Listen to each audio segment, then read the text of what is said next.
Good morning, I'm Neva Manu, and this is your morning news fix for Friday, 19th of June. In this update, ships have started moving again through the Strait of Hormuz following the signing of the latest US-Iran peace deal. The 14-point Memorandum of Understanding ends military combat on all fronts, ensures safe passage through the strait, and removes all sanctions on Iran. It also grants waivers for Iranian crude oil, petrol and derivatives, and releases Iran's frozen assets. US Vice President J.D. Vance says they're now moving to a new phase of negotiations. The economic recovery had expanded beyond the rural heartland by the time the fuel crisis hit New Zealand. Stats NZ figures show GDP rose 0.8% in the March quarter. Gas reserves, oil production and building activity all declined, but the growth was driven by manufacturing and services, rather than being confined mostly to farming and tourism. ASB senior economist Kim Mundy says that there was evidence that domestic demand was picking up and economic recovery was broadening. Environmental groups say the Fisheries Amendment Bill should be scrapped entirely. Fisheries Minister Shane Jones has announced the bill won't be passed before the election, after already U-turning on a proposal to drop minimum size limits for commercial fishers. Greenpeace Oceans campaigner Ellie Hooper says the entire bill needs to go, including a proposed ban on releasing onboard footage from fishing boats.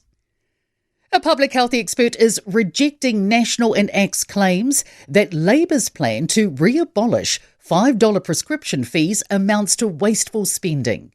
Victoria University's Mona Jeffries says it could save money by keeping people out of hospital and help those who aren't picking up medications due to the cost. An urban planning expert says the scrapping of Wellington's Golden Mile project is a dramatic loss.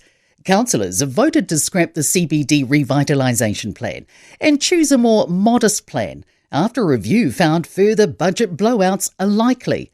But Auckland University senior planning lecturer Tim Welsh says that the new plan amounts to piecemeal improvements. Warriors fans will be out in force in Christchurch this weekend as the team plays its first game at the new 1NZ Stadium.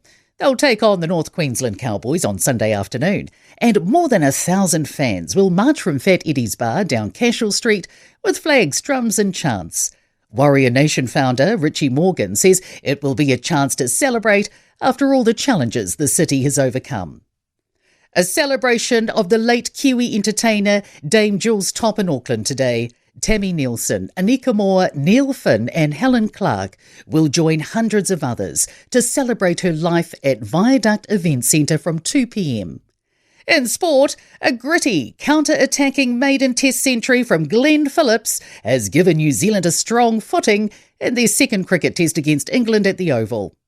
A late penalty equaliser has kept South Africa's Football World Cup hopes alive, securing a 1-1 draw with the Czech Republic in Atlanta.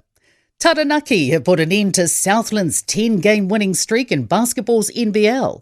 And Chiefs first five, Damian McKenzie, is dialing up the praise for Hurricanes opposite Ruben Love ahead of the Super Rugby final tomorrow night in Wellington.